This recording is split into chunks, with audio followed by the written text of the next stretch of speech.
Bu ham birinchilardan bir boshqalar.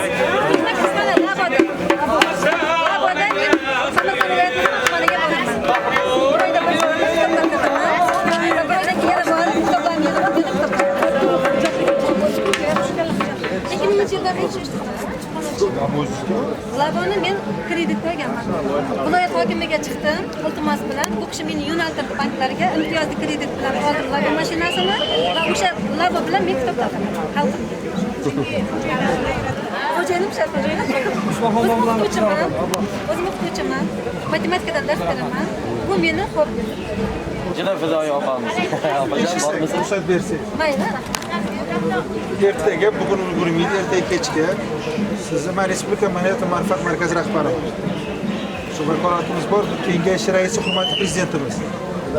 O'zlarini tashabbuslari bilan ma'naviyat fidoyisi ko'krak nishoni ishlab chiqqan o'zlari. Sizlarga fidoyilar uchun. Ertaga kechga ana ustoz bosh bo'lib, sizga shu ma'naviyat fidoyisi men bugun borib hech qo'l qo'yaman. Sizga ertaga jo'natadi va sizni o'zingiz labozga men hech qayerda sotuvda yo'q. Faqat ma'naviyat chiqargan men 100 ta kitob berib olaman. Hech qayerda sotuvda yo'q.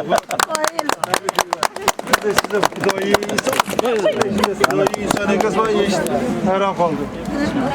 Kelishdikmi? Boshida juda qiynaldi. Juda rayonni markazida ham bosholmay yurdi. Men viloyat hokimiga va tuman hokimiga rahmat aytaman. Shavkat akaga ham rahmat aytaman. Bu kishilar hamisha meni qo'llab-quvvatlab kelgan. Sizga ham rahmat. Katta rahmat. Hammadan to'l prezidentimizga rahmat. Sizga rahmat, prezidentimiz siyosatiga kamarbasta bo'lib, uyda bekor o'tirmay lampay deganingiz uchun. Rahmat. Sog' bo'ling opa. Eshitib hayron qoldim, qo'ying.